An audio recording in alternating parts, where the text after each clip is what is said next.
Bueno, vamos a iniciar. Bueno, buenas noches a todos. Nos da mucho gusto recibirlos desde la Universidad Hebraica de México en este espacio, nuestros webinars, espacios de presentación de distintas temáticas. Me da gusto recibirlos en estos momentos tan complejos de la humanidad, del pueblo judío que estamos viviendo, y por supuesto que van a poder formular sus comentarios y o preguntas desde el chat, así que adelante, Javier, desde Estados Unidos, pero también, qué bueno. Nos da mucho gusto recibirlos a cada uno de ustedes. El tema de hoy es un tema que apunta a un componente central en la cultura humana, que es el libro y particularmente la cultura judía en particular, que hay una vinculación tan apegada con los textos, con los libros desde siempre. Voy a compartir pantalla para poder desarrollar un poco algunas de las ideas con mayor claridad y celeridad. Muy bien, me pueden ver, ¿verdad? Ahí la presentación. Muy bien. Acá hay un juego de palabras bastante obvio y esto tiene que ver con uno de los cursos que vamos a comenzar próximamente, que es un diplomado que apunta a casi 43, 44 libros claves para comprender el desarrollo, las ideas, la figura, los distintos territorios de la cultura judía, ¿no? Que ese es el propósito de ese libro, de este curso. Ahora, empiezo con una cita que me parece muy pertinente de un gran escritor israelí fallecido hace pocos años, una de las grandes figuras, tal vez de las mayores figuras de la literatura hebrea contemporánea, que era Amos. Y Amos decía que para los judíos la tierra prometida no es solo un pedazo de geografía, sino una biblioteca. Es decir, esto se debe a que los judíos desarrollamos desde el inicio del proyecto bíblico del pueblo de Israel una concepción que podríamos llamar una identidad textual. Y voy a explicar esto con varios temas. Como lo dice un gran investigador del tema, David Manon, un experto en la literatura rabínica, la civilización judía es una civilización toracéntrica. ¿Qué quiere decir? Que en el centro de la experiencia del pueblo de Israel está la Torá. Y la Torá es un texto en primer lugar, un texto del cual emergen implicaciones prácticas, teóricas, conceptuales de todo tipo. Y como lo dice muy bien Bannon, el judaísmo es una civilización textocéntrica, una civilización donde la relación con uno mismo y con el otro, con la sociedad y con el pueblo, con la historia y con Dios, está mediatizada por el texto o el escrito, el mismo comprendido como consignación de la palabra revelada. Es decir, desde los orígenes del proyecto eh, bíblico y particularmente tenemos un texto clave en el libro de Nehemías, capítulo 8, cuando por primera vez se hace pública la lectura de la Torá ante el pueblo como una forma de institucionalizar el estudio, no como una cuestión como era en el mundo antiguo, un privilegio de una casta selecta de escribas, sino como un compromiso de toda la comunidad, por lo menos de los varones, para ser sensibles a temas de género hoy. Y esto se refleja en algo muy simple, que muestra también las diferencias con nuestros hermanos cristianos. Si vemos el ritual que conforma la iniciación, digamos, de la vida cúltica, vemos que en el mundo cristiano está la primera comunión. Y la primera comunión refleja los valores del cristianismo como una religión cristocéntrica, es decir, centrada en la figura de Jesús como Mesías. En todas las variantes cristianas, ese es el núcleo y la participación del niño en su primera comunión. Acá vemos al expapa, cuando todavía era obispo, de Buenos Aires, el Papa Francisco, oficiando acá. ¿Cuál es el ritual equivalente en el mundo judío? El bar mitzvah, es decir, cuando un niño cumple 13 años, hoy en día también en algunas comunidades, las niñas, cuando llegan a la madurez, entendida a los 12 años, las mujeres y 13 los hombres, la lectura pública del texto sagrado. Y esto obligó a que por lo menos los varones tenían que estar alfabetizados para poder leer el texto.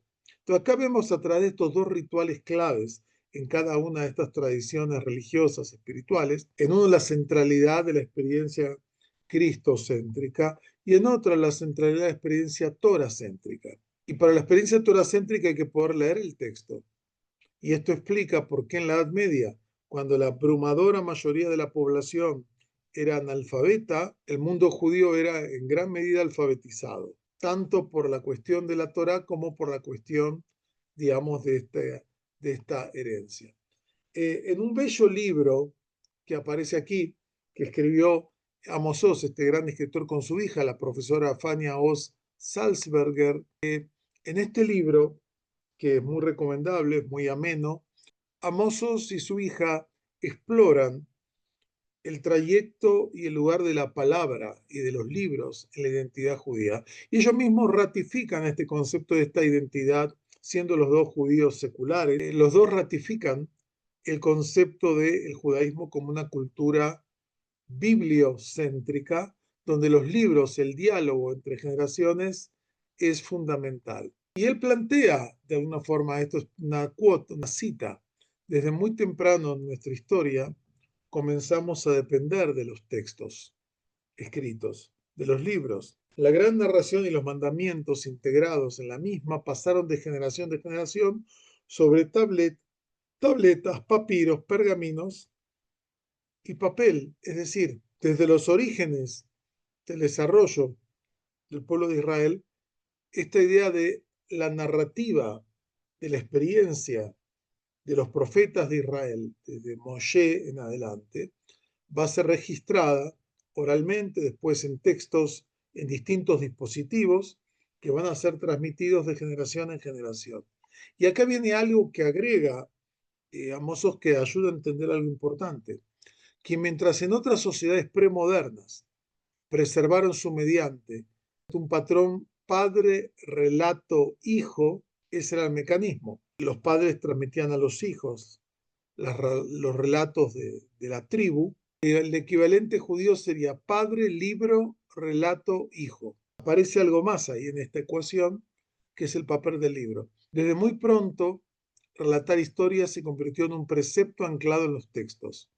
Y le narrarás a tu hijo, es un precepto Beigá de Talebinja, y le narrarás a tu hijo, esa es la base del famoso ritual de la Pascua hebrea. Gadá viene de eso, de leagid, de contar, de narrar. Los maestros enseñaban desde los libros. Desde tiempo antiguo los padres tenían acceso a algún texto escrito sobre el cual podían leer a sus hijos. Es decir, desde los orígenes mismos del desarrollo del pueblo de Israel, el texto sagrado, el texto como depositorio, como soporte del mensaje se convierte en algo fundamental y por eso la identidad judía se convierte en una genealogía y comentarios y diálogos intergeneracionales y así sucesivamente. Ahora, para poder justificar por qué son tan importantes los libros, uno puede dar todo tipo de planteamientos filosóficos,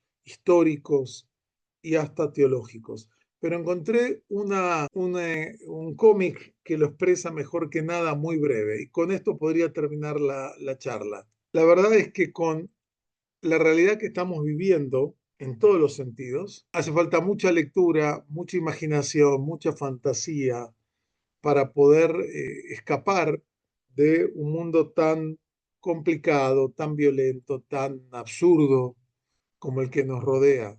Pero esta no es una sensación solo nuestra. Si uno explora en el pasado, muchas generaciones vivieron cosas parecidas, ¿no? Pero me gustó esta imagen. Ahora, ¿de dónde viene este concepto de pueblo del libro? Paradójicamente viene del mundo islámico, viene del Corán. Al-Kitab, o sea, la gente del libro, eran los grupos que dentro de las sociedades islámicas tenían derecho a la existencia, porque eran parte del libro sagrado. De ahí se derivó después a los judíos como el pueblo del libro. Pero viene paradójicamente, uno podría decir, que en el mundo islámico la gente que poseen, que portan el libro sagrado reconocido por el Islam, como es la Biblia, son gente del libro que tenía derecho a estar en un estado llamado de Domni, que era como una minoría protegida, con limitaciones, con tributos especiales, pero tenía derecho a existir y a preservar su vida y sus bienes dentro de las sociedades islámicas. Pero esta expresión, el pueblo del libro, nos habla de la importancia que tiene el texto en la experiencia judía. Tanto en el mundo tradicional, donde el estudio de la Torá, las academias se convierten en un espacio muy importante, como cuando esto es secularizado, esta continuidad del texto sigue. Y recuerdo una descripción que hace el gran escritor, Premio Nobel de Literatura, Isaac Bashevis Singer, un gran escritor en lengua yiddish, que si bien nació en Polonia, después escapa, digamos, antes de la guerra a Estados Unidos, donde va a desarrollar gran parte de su carrera, publicando en periódicos en yiddish y posteriormente en libros que son traducidos y es descubierto hoy en día muchísimos de sus libros también en español. Él cuenta en un texto que, para hablar de este proceso, que a pesar de la secularización de la cultura judía en el siglo XIX, que la gente pasaba del mundo de la academia talmúdica al mundo de las ideologías modernas de las universidades, él comenta describe un personaje que había sido en su juventud un estudiante en una yeshiva, en una academia talmúdica, y que siempre cuando estudiaba se tocaba las peot, ¿no? Estas guedejas, se dice en español, un término muy raro, que era que este cabello no cortado alrededor de las orejas, y se los tocaba todo el tiempo cuando dice, ya cuando ya no lo tenía, se lo había cortado y habían pasado una década, él cuando estudiaba sus textos de medicina o leía un texto de literatura, seguía tocándose sus peot ficticias que ya no tenía, pero el hábito le había quedado, ¿no? Este episodio encapsula esta tradición de amor a los libros y a los textos que permea toda la cultura judía. Y en la cultura judía lo que tenemos es el desarrollo de un libro que en realidad no es un libro, porque la Biblia hebrea no es un libro en el sentido moderno, es una colección muy diversa que abarca casi 1000 años de experiencia del pueblo de Israel, desde los orígenes hasta, digamos, las crónicas, los libros de las crónicas, los últimos libros de la Biblia hebrea, digamos, hasta el siglo II, antes de la era común, si ponemos en la obra más tardía de la Biblia hebrea, que es el libro de Daniel como tal. Pero si partimos de la Biblia y decimos, bueno, vamos a tomarlo como un libro, aunque como dije, la Biblia no es un libro, es una colección de textos diversos, hasta contrapuestos a veces, con ideas diferentes, con escritos en momentos diferentes por autores diferentes, distintos contextos, inspirados divinamente para el creyente. De este libro inicial se generó toda una galaxia de comentaristas y comentaristas de comentaristas, y así se generó un universo textual maravilloso que servía para definir creencias, ideas, prácticas, y que era un espacio a su vez de libertad. Esto es algo muy importante que la gran investigadora Rachel Elior, una gran investigadora de la mística judía de la Universidad Hebrea de Jerusalén, habla que particularmente ella habla del misticismo, pero de la literatura, son espacios de libertad, donde los individuos podían sumergirse en los textos sagrados y explorarlos desde múltiples ángulos y perspectivas. Pero de este libro único o fundacional, como en la Biblia hebrea, van a surgir múltiples textos. Y acá traigo una cita muy bella de este gran intelectual, profesor académico especialista en la literatura, que fue George Steiner, que él escribió una introducción a la Biblia, y miren lo que dice él. Dice, todos los demás libros, ya sean historias, narraciones imaginarias, códigos legales, tratados morales, poemas líricos, diálogos dramáticos, meditaciones teológico-filosóficas, son como chispas, muchas veces desde luego lejanas, que un soplo incesante levanta de un fuego central. O sea, la tesis de Steiner es que mucho de la literatura occidental está impactada, influida poderosamente por las chispas de ese fuego central que es la Biblia hebrea. Y sigue diciendo Steiner, las escrituras eran, y para muchos lo son todavía, una presencia en acción, tanto universal como singular, compartida por todos y de la mayor intimidad. No hay otro libro como este. Todos los demás están habitados por el murmullo de ese manantial lejano. Fíjense cómo describe Joe Steiner la experiencia y el impacto de las escrituras, ¿no? Como un murmullo, un manantial lejano que sigue impactando a todo lo demás. Y es una presencia en acción, y esa es la paradoja. La Biblia es un libro singular y único porque por un lado es sumamente personalizado, tú lo estudias, lo lees y se da un encuentro íntimo, cercano, y al mismo tiempo es una obra colectiva, es un libro compartida por muchos millones de personas. Y termina diciendo él, perdón, termina diciendo, acá vemos un manuscrito hebreo de una obra de Maimónides, una de las grandes figuras del pensamiento judío de la Edad Media, ¿no? Como en esa época eran los libros un producto caro, hecho encargados por acopistas y artistas que los decoraban muchas veces, etcétera. Era un proceso que tardaba meses, si no años, y que eh, habla de ese amor por la cultura y todo ese arte. Hay un enorme desarrollo en todos los manuscritos judíos que tenemos desde los comienzos de la Edad Media, un poco después de esa época hasta nuestros días, hasta la aparición del libro después. Y termina diciendo Steiner, el corpus bíblico, cuya densidad y fuerza de gravedad son en nuestra civilización casi inconmensurables, se halla en el centro de una galaxia de comentarios e interpretaciones, en las cuales cada momento de traducción es en sí mismo un movimiento interpretativo. O sea, por un lado él habla el enorme peso que tiene la literatura bíblica en toda nuestra civilización, en el arte, en la literatura, en los tratados morales, en las leyes, pero es el centro de una galaxia de comentarios e interpretaciones, porque cada texto bíblico tiene sus comentaristas y hay comentaristas de así como algún movimiento casi infinito. Y también las traducciones han sido con elementos claves, que siempre toda traducción es una interpretación, que han, eh, a su vez, lenguas, tradiciones, piensan en el papel que tiene la traducción de Lutero del alemán, la conformación del alemán moderno, o la traducción de King James de la traducción de la Biblia al inglés, que también es uno de los que fija la lengua inglesa moderna a partir del siglo, digamos, del siglo XV-XVI.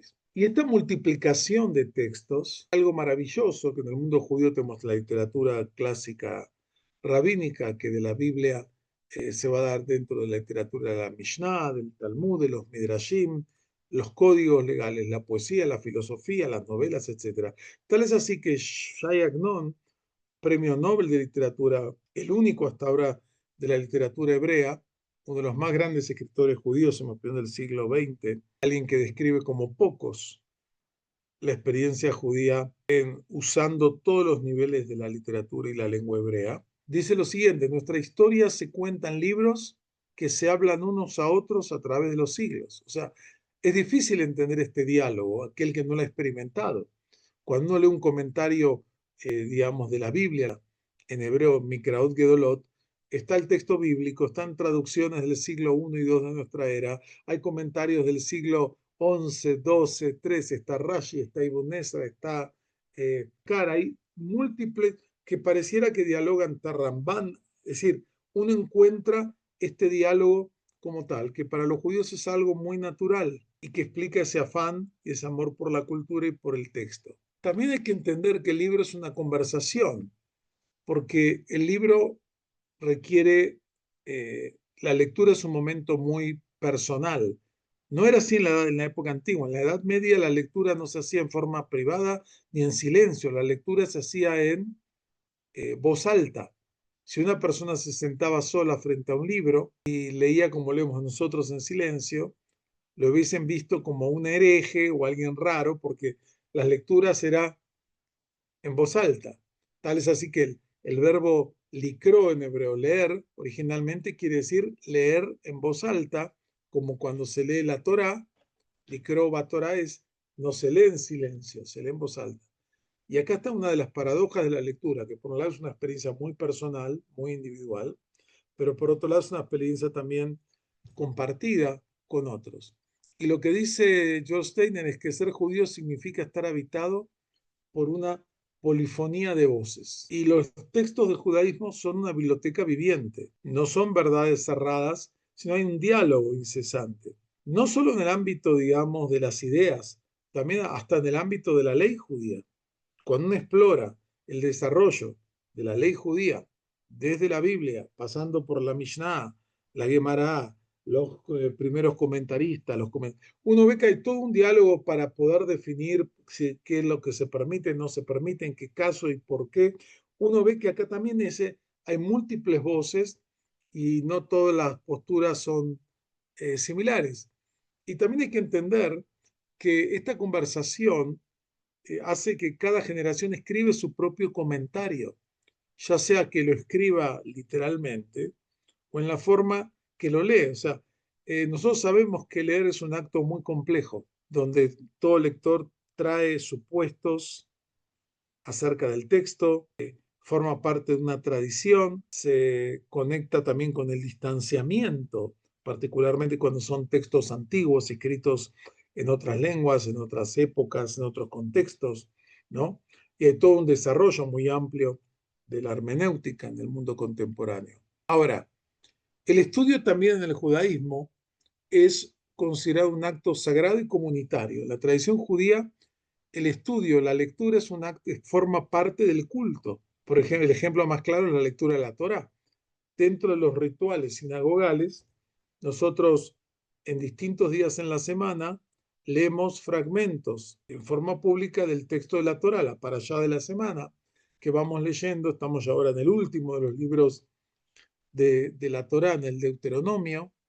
Estamos ahí ahora ya terminando el ciclo anual de lectura, pero la lectura y es uno de los elementos centrales, por ejemplo, del sábado, el Shabbat, de la liturgia y de la práctica del Shabbat, es el momento de estudio de la Torá, tanto por la lectura pública como los comentarios. Por otro lado, también hay otro aspecto interesante del estudio judaico que se fue desarrollando en la literatura rabínica hace casi 2000 años, que es el estudio en jabruta o hebruta, es decir, en parejas. Si uno va a una yeshiva, se estudia con otro, donde uno discute con el otro, debate con el otro. Y eso lo que genera es romper actitudes dogmáticas, porque si uno ve hay discusiones fuertes, y cuando uno lo ha experimentado eso en el ámbito tradicional, es apasionante, porque uno tiene que argumentar, el otro contraargumenta, y así se va dando, además de un vínculo personal, realmente se genera un aprendizaje fascinante, tal es así que hay estudios filosóficos, pedagógicos de esta experiencia de Gebruta que genera realmente un aprendizaje muy interesante.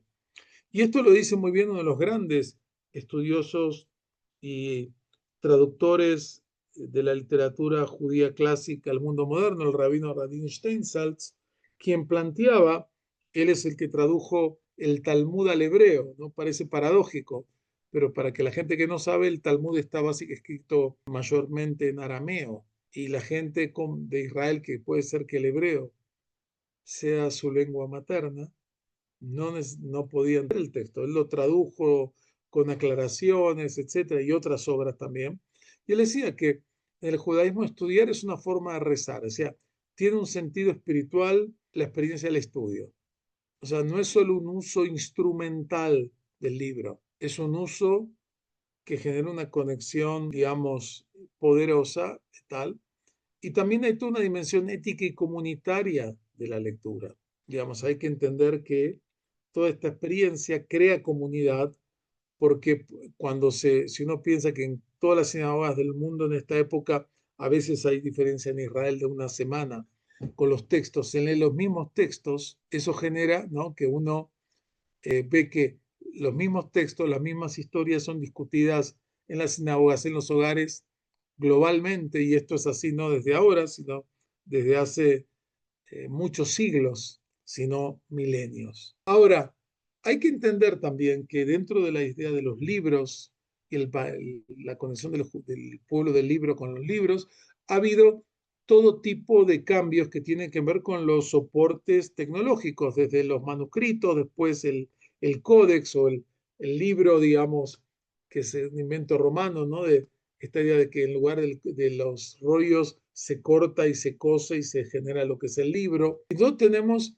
digamos, de los primeros manuscritos escritos y las primeras imprentas que se hicieron básicamente en Venecia, en Soncino, en Italia, que era un gran centro de producción, y ahí se hacen las primeras ediciones con un trabajo conjunto entre rabinos e impresores no judíos que ponían su know-how cuando aparece la imprenta, esta de una de las revoluciones de la historia humana, hasta la digitalización, donde tenemos programas que uno puede buscar, si no busquen después en internet Sefaría, que es un programa que tiene numerosas fuentes clásicas del judaísmo en línea, traducidas algunas al inglés, a otras lenguas, o el proyecto llamado Responsa Project, que lo inició en su momento la Universidad de Bar Ilan en Israel, y que era un proyecto de digitalizar la literatura sobre temas de ley judía para poder facilitar, dado que es una literatura tan amplia, y poder elegir por temas, por épocas, algo fascinante que estaba en una época en discos, ¿no? Como o en otro tipo de dispositivos, ¿no? Y hoy en día muchos de estos materiales, aún manuscritos, colecciones de manuscritos, están digitalizados, lo que facilita el acceso. Y también tenemos que, si bien el judaísmo es pionero en la democratización del acceso a los textos, porque en muchas culturas anteriores los textos sagrados no son accesibles para todos. Los textos sagrados solo son de acceso a un grupo sacerdotal o a un grupo de escribas, pero no son un elemento abierto. En cambio, desde por lo menos Esdras y Nehemías, hace unos 2400, 2500 años, la idea era que la Torá sea leída públicamente ante todos, hombres, mujeres, niños, y de esa forma se facilitó la democratización del estudio y de tal. Y por otro lado, también a veces se la tensión entre leer un estudio así amplio o profundizar. Y esto existe en distintos ámbitos. Hay ámbitos donde uno, por ejemplo, con el caso del Talmud, hay cursos que uno ha estudiado que son, bueno, hay que estudiar, no sé, en este semestre se van a estudiar, no sé, 40, 50 páginas de Talmud, y hay cursos donde en el mismo tiempo se estudia solo una página, con toda la profundidad y todo el contexto, ¿no? Siempre está el tema ahí entre abarcar, digamos, más que abundancia sería abarcar, y profundidad, ¿no? Y siempre esta tensión ha existido en el estudio judío. Por un lado uno quiere conocer el bosque, pero también a veces uno tiene que conocer los árboles, ¿no? Y eso genera que el campo aún de la literatura judía clásica es algo increíblemente amplio. Por eso se llama, en hebreo se habla Yam a Talmud, el océano del Talmud. Es un mundo gigantesco entre los textos, los comentarios, etcétera. Y hay proyectos como que están generando la lectura, digamos, dedicando una página diaria, el famoso proyecto Daf Yomi, que ya tiene cientos de miles de personas que han participado y participan, leyendo en todo el mundo el mismo texto, una página por día, con ayudas, hay hasta videos, que puede ir avanzando para abarcar esto en como 6, 7 años, terminar el ciclo de la literatura rabínica clásica. Pero solamente una parte pequeña, no el mundo de comentaristas. Pero yo cuando hablo del mundo de los libros del judaísmo, no hablo solo de la literatura clásica, hablo también de la literatura judía moderna, las producciones que se han generado cuando los judíos han incorporado las nuevas lenguas y han escrito sobre su experiencia tanto en las lenguas históricas judías como el yiddish, el hebreo, el judío español, pero el judío árabe, pero también en las lenguas modernas que los judíos adoptaron como sus lenguas de escritura, ya sea el inglés, el alemán, el francés, el italiano y el español, y tenemos numerosos ejemplos de este tipo de temas. Y eso hay que entender, por eso es importante, porque es un punto que hay que recalcar, más en un mundo de hoy donde las humanidades están en crisis ante una tendencia obscenamente instrumental de la vida y del estudio, que reduce el estudio a una cuestión, digamos, de utilidad y para qué me sirve, y se olvida del valor intrínseco que tiene en el propio mundo judío el estudio en sí, independientemente de las consecuencias, independientemente del valor de utilización. Y esto impacta porque vemos que si bien la identidad judía no se puede sostener solamente en la memoria afectiva, requiere un conocimiento. Y el problema es que vemos hoy es una enorme ignorancia. Mucha gente, hay ignorancia en mucho liderazgo comunitario realmente de los textos del judaísmo. Hay ignorancia muchas veces en mucha gente que en muchos campos ha seguido creciendo y son profesionistas y dominan la medicina o la economía o la ingeniería, y tienen un nivel, o en otros temas pueden hablar en una forma adulta y basada pero cuando vienen los judaicos se quedan con lo que aprendieron los que fueron a escuela judía, con lo que aprendieron en la primaria o en el kinder, o entonces hay como un desfasaje entre el desarrollo intelectual cognitivo en otros campos y lo que conocen de la propia experiencia de la literatura judía. Y esto genera un discurso judío más pobre, donde vemos muchas veces slogans y clichés en lugar de ideas. Tenemos una gran pobreza de ideas en el mundo judío contemporáneo, y en parte porque se está perdiendo esta tradición del amor al libro, a los textos, que no es un fenómeno judío únicamente, es un fenómeno global. El problema es que dado que en el judaísmo es una civilización textocéntrica, lo que pasa, como planteo acá, sin raíces textuales y culturales, la vida judía pierde profundidad y sentido, ¿no? Y se convierte más en un club social que en algo que tenga contenido, orientación, lo que se llama la biblioteca, el Aron Asvarim Yehudi, que significa, bueno, la gran biblioteca de los textos judíos clásicos, ya de por sí es amplia, pero hoy en día hay numerosos textos nuevos y tenemos que ver cómo hacemos para acercar a muchos temas. Acá hay una diferencia. Durante mucho tiempo en el mundo cristiano, por ejemplo, no era necesario que la gente conozca ni sepa. Más estaba prohibido el acercamiento a los textos sagrados. Solo los sacerdotes autorizados podían. En el mundo judío es al revés. Siempre hubo una obligación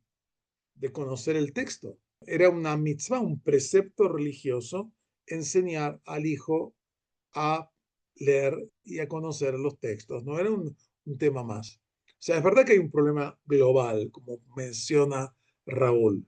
Es un problema global, pero en el mundo judío, o sea, por la estructura del judaísmo que describí al comienzo como una concepción toracéntrica, la ignorancia es fatal en el caso del judaísmo. En otras tradiciones no, porque con la gente con que participa más pasivamente. Y les doy un ejemplo, en el mundo judío cualquier persona puede oficiar cualquier ceremonia prácticamente, porque todos están medianamente versados, cosa que no ocurre en otras tradiciones donde solamente aquel que ha sido preparado adecuadamente y tiene las ordenaciones debidas puede hacerlo. Y esto tenía que ver con que era común el conocimiento de los textos, todo el mundo podía rezar, todo el mundo podía hacer, pero yo no hablo solo de esta biblioteca judía tradicional, yo hablo de todos los textos más allá de los textos judíos tradicionales, que son fascinantes de por sí.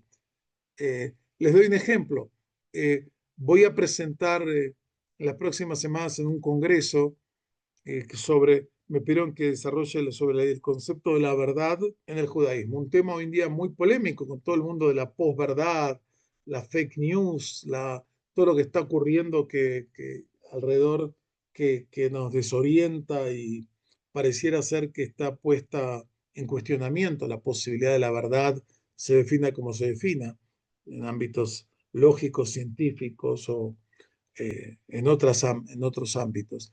Entonces, estaba pensando desde dónde abarcarlo y tenía varias líneas, pero finalmente me quedé con un y armé toda, estoy terminando toda mi exposición, basándome en un versículo de un salmo que para mí me iluminó profundamente. Estoy hablando del Salmo 69, versículo 14, que para mí me vino en mente porque es parte, está incorporado en la liturgia judía, sobre qué significa la verdad, cuál es la función de la verdad y todo de dónde viene, de los textos. Pero cuando hablo de los textos judíos no estoy hablando como hablaría otra gente solamente la literatura judía clásica. Incorporo los textos de los escritores, para mí, muchos escritores, casi todos los escritores judíos que describen la experiencia de la modernidad como ninguna. Y hay discusiones, por ejemplo, Kafka es parte de la literatura judía, o todos los testimonios de la Shoah son parte de la literatura judía, o toda la literatura israelí contemporánea que describe como pocos los conflictos, las tensiones, las realidades, los placeres de la sociedad israelí, sus múltiples grupos y tendencias y corrientes como nada. Y esto lo decía muy bien también Amos Oz. Amos Oz, si uno viaja, por ejemplo, a Italia y quiere conocer Italia, tú vas ahí como turista, con suerte hablas con algún italiano si te sientas en un restaurante instalado, en un café, por ahí algo, pero más allá de eso no vas a entrar en el mundo italiano. En cambio, tú lees una novela de un autor italiano y vas a entrar al dormitorio de un italiano y vas a entrar al hogar de un italiano, porque la literatura es un viaje al mundo de los otros. Y esto también la literatura judía refleja como poco, ya sea textos de carácter filosófico, textos de carácter narrativo, textos de carácter jurídico y lo que vamos a ver en nuestro curso, un montón de textos bíblicos encaran cosas. Y quiero ir terminando esta breve presentación con tres imágenes muy potentes que emergen del mundo judío de distintos autores acerca del por qué es tan central el texto. Y estoy pensando, por ejemplo, esta metáfora, como quieran llamarla, el texto en el mundo judío es como un hogar. Habitamos nuestros textos y los textos nos van conformando. Esto lo ha dicho de distintas formas Ahad Ha'am, un gran pensador de sionismo cultural, Eliezer Schwein, un gran filósofo israelí contemporáneo, Amos Oz, por supuesto, Lea Goldberg, unas grandes poetisas israelíes contemporáneas, una mujer muy versada en numerosas lenguas, culturas, como tales, ¿no? El hogar, el texto como hogar, o el texto visto como una red de voces. Es decir, uno cuando lee un texto, en el caso de los textos judíos, no es un texto escrito por un solo autor. Uno está ahí escuchando voces de distintas generaciones, con distintas experiencias. Bien menciona acá algunos, Yosef Soloveitchik, un gran pensador judío talmudista, David Harman, filósofo israelí norteamericano, israelí contemporáneo, George Steiner lo mismo, hasta Edgar Keret, este novelista israelí tan popular muchas veces que sus novelas casi surrealistas o sus textos incorporan todo tipo de voces y situaciones increíbles. O otro valor que tiene el texto como testigo de nuestra memoria, porque eso es lo que hace la literatura. En general, la literatura recoge la memoria de un grupo, ¿no? En los pueblos más arcaicos teníamos esas figuras que narraban las historias en las fogatas alrededor del fuego. Y uno de los textos que creo que no se ha considerado lo suficiente, aunque no es de las mejores de sus novelas, es la novela El hablador de Vargas Llosa. No sé si alguno lo ha leído. Léanla porque es interesantísima, que habla de un pueblo, una novela en un pueblo, digamos, que tiene que ver con el Perú, con el Amazonas, con antropólogos, etcétera, etcétera, pero también aparece el tema judío, porque hay alguien que es el vocero de las tradiciones de ese pueblo, que se llama el hablador, el que cuenta. Y la paradoja, pero no se las cuento para no arruinarles la trama, véanla porque es fascinante. ¿Quién es el hablador de una tribu peruana arcaica del Amazonas de hoy? Para que entiendan esa narrativa y cómo se mezclan estos papeles. Pero a mí me parece que no es casualidad lo que hace Vargas Llosa, que a quien pone en ese rol que tiene que ver con una tradición que hoy en día es imposible entender la vida judía sin las voces de los escritores o de los filósofos que le describen esa realidad. Porque si no, uno se queda en un mundo de sensaciones, de expresiones y de clichés, o con lo que vemos mucho de las redes, ¿no? Son hay espacio para un pensamiento muy corto, muy breve, que afecta la posibilidad tanto de comunicar como de profundizar. Y en esto, el texto como testigo en nuestra memoria han dicho cosas fascinantes. El gran escritor israelí también, Alex Bet Yoshua, casi todas sus novelas también están en español.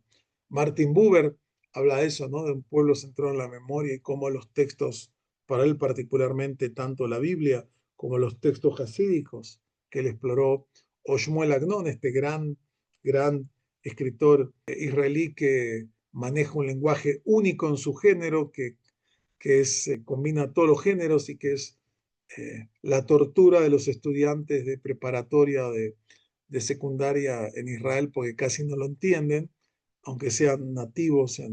Pero a mí me resulta uno de los escritores más fascinantes que uno puede imaginar.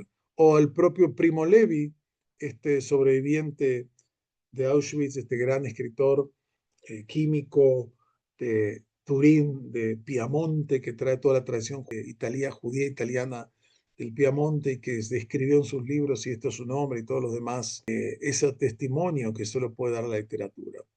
Porque el estudio de los textos abre horizontes, sin duda, y como alguien dice, una persona que no lee vive una sola vida, una persona que lee vive múltiples vidas, porque vive la vida de los héroes, de los personajes que uno va conociendo y trabajando, ¿no? Y eso también fomenta una conciencia más crítica y también la creatividad de poder entender alternativas a la forma en que vivimos y cómo vivimos.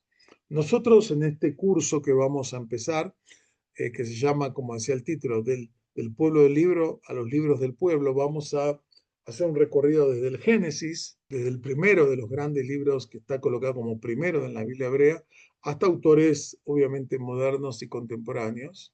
Vamos a ir viendo aspectos, no todos, y lo que hay que entender también es que no somos nosotros solo los que leemos los textos nos leen a nosotros. Y esto lo decía el gran rabino, pensador Abraham Yeshua Heschel, cuando decía, nosotros no leemos la Biblia de una forma unilateral, ella nos lee a nosotros, nos hace ver la vida de otra perspectiva.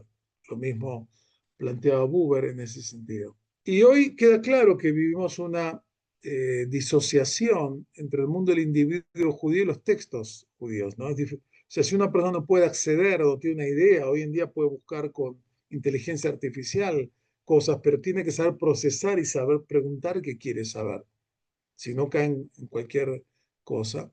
Y de vuelta, si las identidades se desconectan de las fuentes, lo que quedan son nacionalismos vacíos, o se puede caer en chauvinismos, o en ese tipo de atavismos sin porqués y sin sustancia.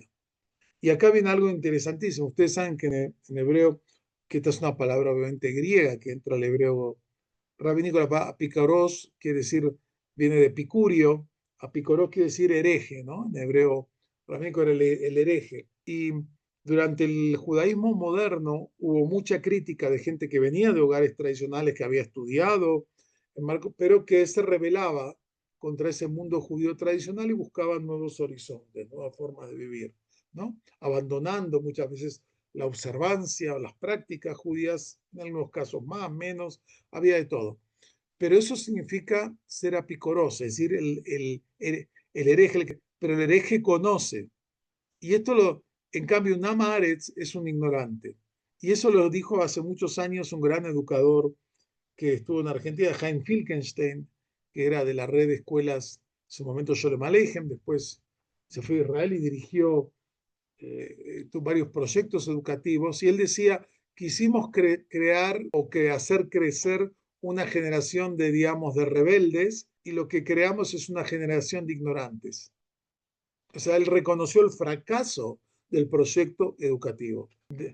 Criticar, dejar de lado, no, eso es primitivo, eso de la Biblia, el Talmud, esas son cosas de ahí y allá, pero que en lugar de generar gente que pueda asumir una postura diferente desde el conocimiento, se generó gente ignorante y entonces no puede ir.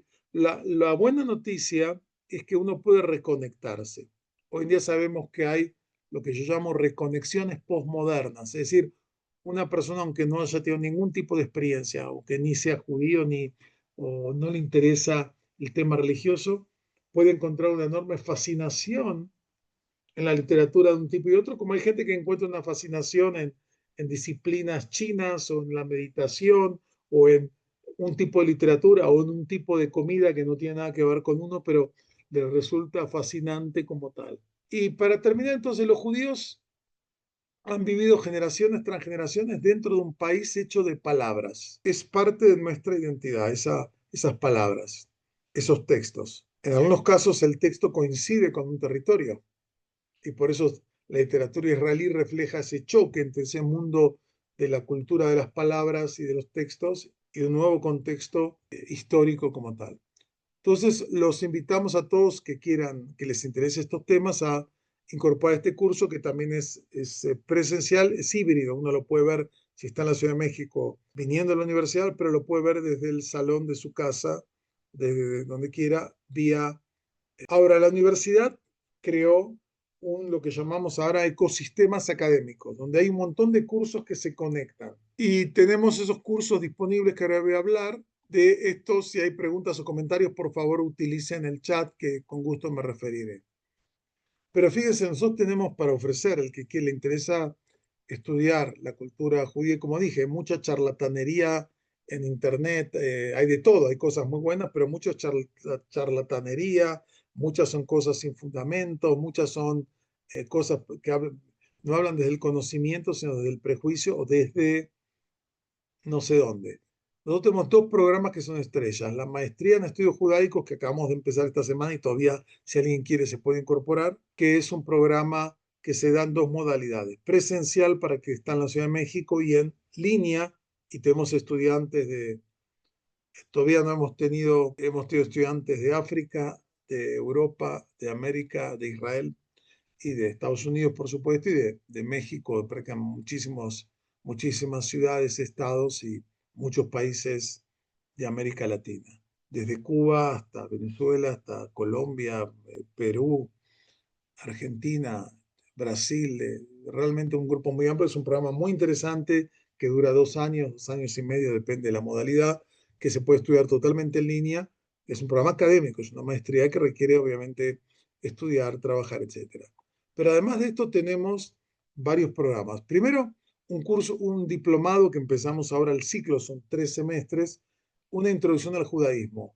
El primer semestre es la historia del judaísmo, el segundo es los textos del judaísmo, el tercero es el ciclo de vida judío, es decir, desde la vida individual y la vida de las festividades, etc. El otro curso, otro diplomado nuevo, porque el de introducción al judaísmo ya estamos en la tercera edición. Otro programa muy interesante es este diplomado que lo llamamos los grandes libros, que un poco hablé algo de eso, que vamos a trabajar 3 semestres para enfocarnos en una cantidad de libros, vamos históricamente desde el ámbito de lo antiguo a lo contemporáneo, ¿no?